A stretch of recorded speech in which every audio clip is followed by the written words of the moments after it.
Di kata pertama dalam kisah perumpamaan bendahara yang tidak jujur, itulah kuncinya. Yang mana, Romo? Salam damai sejahtera saudara-saudaraku yang terkasih, pencinta firman Tuhan. Berjumpa kembali dengan Bible Learning with Father Joseph yang pastinya adalah edisi spesial. Karena hari ini saya mengajak saudara untuk berjalan-jalan melihat paroki yang salah satu paroki termuda di Kuskupan Agung Jakarta yang bernama Santo Ambrosius yang terletak di Villa Melati Mas di Tangerang atau dekat sebelahnya Alam Sutra. Saudara-saudaraku, saya Romo Yosef mengucapkan selamat hari Minggu kepada saudara. Semoga di hari Minggu ini ada sukacita dalam kehidupan kita. Ada sukacita boleh turun dalam keluarga kita. Ada sukacita yang betul-betul tidak bisa digantikan oleh apapun. Oleh harta, oleh materi, oleh hal-hal yang ditawarkan oleh dunia sekalipun. Karena sukacita yang diberikan oleh Tuhan pada kita sungguh-sungguh sukacita sejati. Sumber kehidupan kita, penyemangat hidup kita yang membuat kita untuk berjuang lagi dalam hidup dalam sebuah penyerahan pada kasih Tuhan. Saudara-saudara, apakah Anda sudah ke gereja hari ini? Besar harapan saya setiap Anda datang ke gereja, Anda tundukkan hati, buka hati, menyembah Tuhan, bersyukur pada Tuhan, memuji keagungan dan kebaikan-kebaikan Tuhan. Mengucapkan terima kasih atas segala penyelenggaraan Tuhan, perlindungan Tuhan, penyertaan Tuhan dalam kehidupan kita dan juga keluarga kita. Saudara-saudaraku yang terkasih, hari ini hari Minggu, dalam perayaan Ekaristi dibacakan sebuah bacaan Injil yang kalau tidak dibaca hati-hati kok rada rumit. Bisa diterjemahkan, bisa ditafsirkan yang bermacam-macam, kalau tidak hati-hati kita bisa terpeleset. Apa sih maksud Romo Yosef? Maksud saya adalah dalam perayaan Ekaristi hari Minggu ini dibacakan Lukas bab 16 ayat 1 sampai dengan ayat 9. Bagi Anda yang tadi sudah ke gereja pasti sudah pernah mendengar, langsung ingat ketika Tuhan Yesus dalam bacaan Injil mengatakan seperti ini di bab 16 ayat 9. Dan aku berkata kepadamu, ikatlah persahabatan dengan mempergunakan mamon yang tidak jujur, supaya jika mamon itu tidak dapat menolong lagi, kamu diterima di dalam kemah abadi. Romo, bukannya mamon itu artinya uang, bukannya mamon itu artinya harta benda duniawi. Apa dan bagaimana sikap kita sebagai pengikut Kristus menurut ajaran ini harus bersikap terhadap mamon? Bagaimana sikap orang-orang Kristiani terhadap uang dan harta benda? Saudara-saudara, bukan rahasia lagi, bahkan sudah menjadi bagian hidup kita. Semua hal dalam hidup manusia itu butuh uang. Coba Anda tulis di kolom komen, hal-hal apa saja dalam hidup manusia yang membutuhkan uang. Nah, saudara-saudaraku yang terkasih, hampir seluruh elemen kehidupan kita itu membutuhkan uang. Ya, memang tidak diragukan lagi semua hidup manusia membutuhkan uang.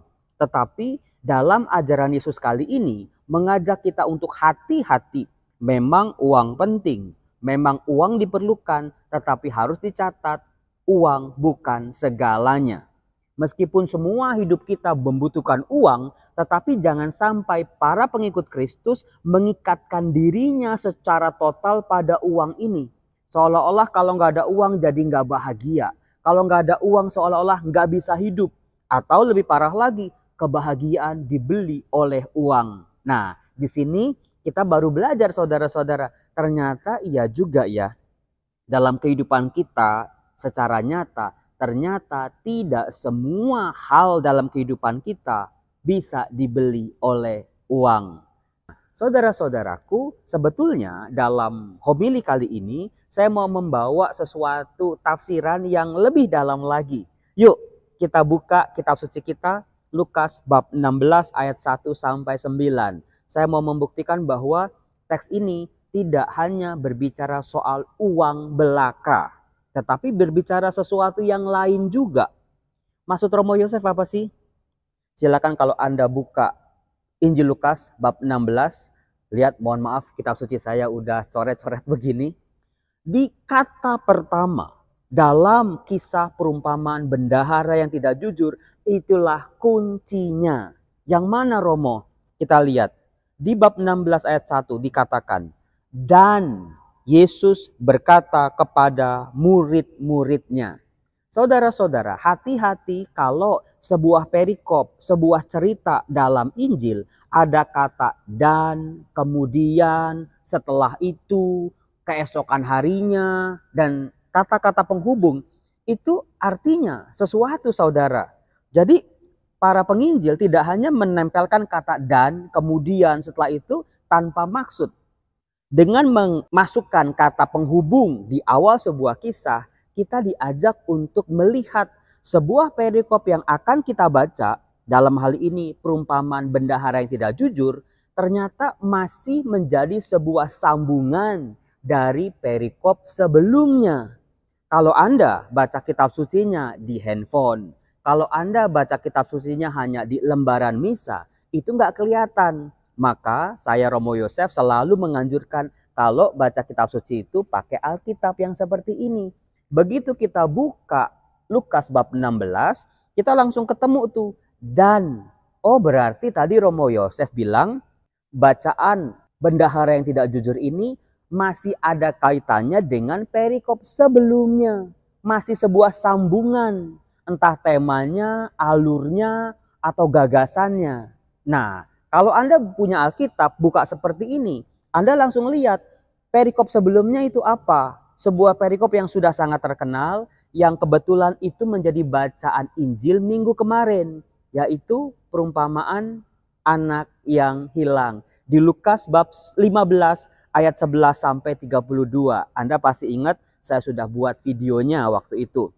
Nah, saudara-saudara, berarti kata dan di ayat 1 mengajak kita, memberi tanda petunjuk buat kita untuk membaca kisah perumpamaan bendahara yang tidak jujur sebagai sebuah sambungan dari kisah perumpamaan-perumpamaan di Lukas bab 15.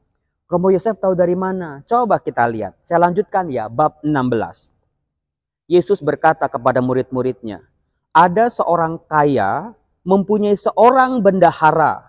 Kepadanya disampaikan tuduhan bahwa bendahara itu menghamburkan miliknya.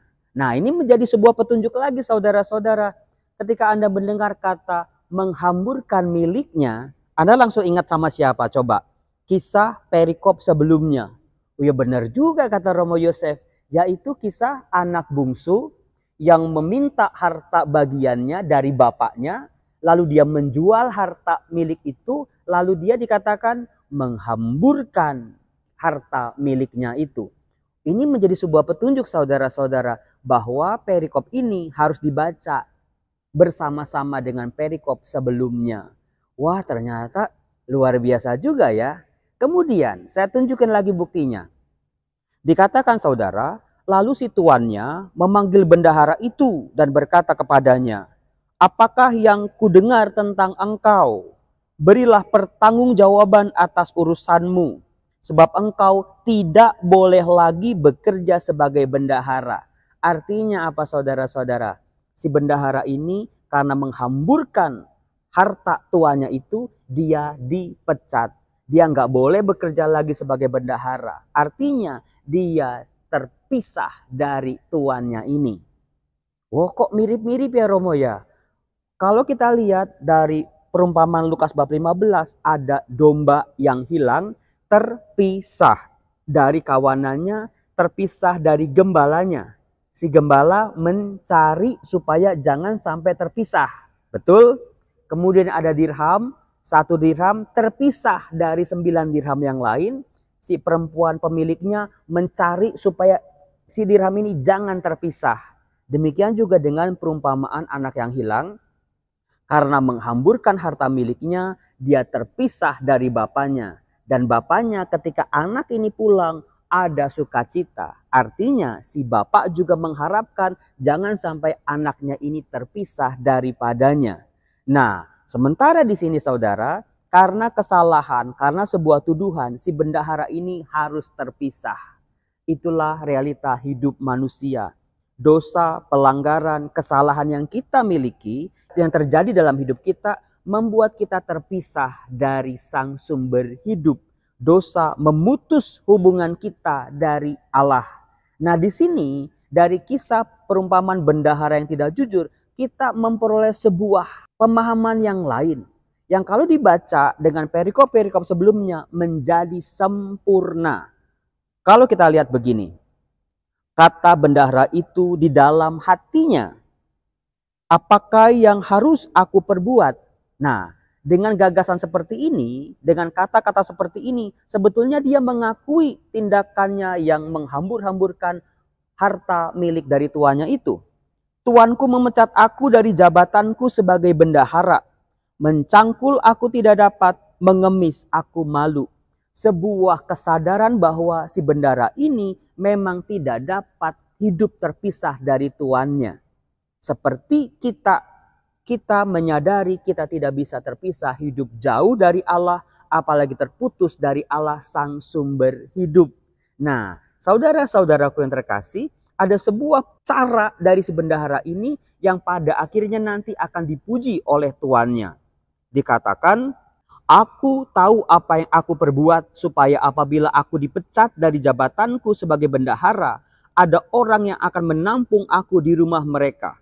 Lalu ia memanggil seorang demi seorang yang berhutang kepada tuannya. Terjadilah pengurangan-pengurangan hutang itu.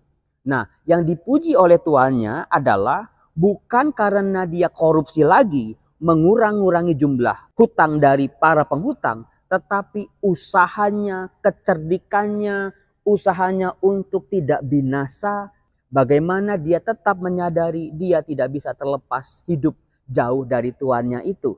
Usaha si bendahara ini untuk memperoleh selamat, tidak binasa, itulah yang dipuji oleh tuannya itu. Maka dikatakan di ayat 8, lalu tuan itu memuji bendahara yang tidak jujur itu.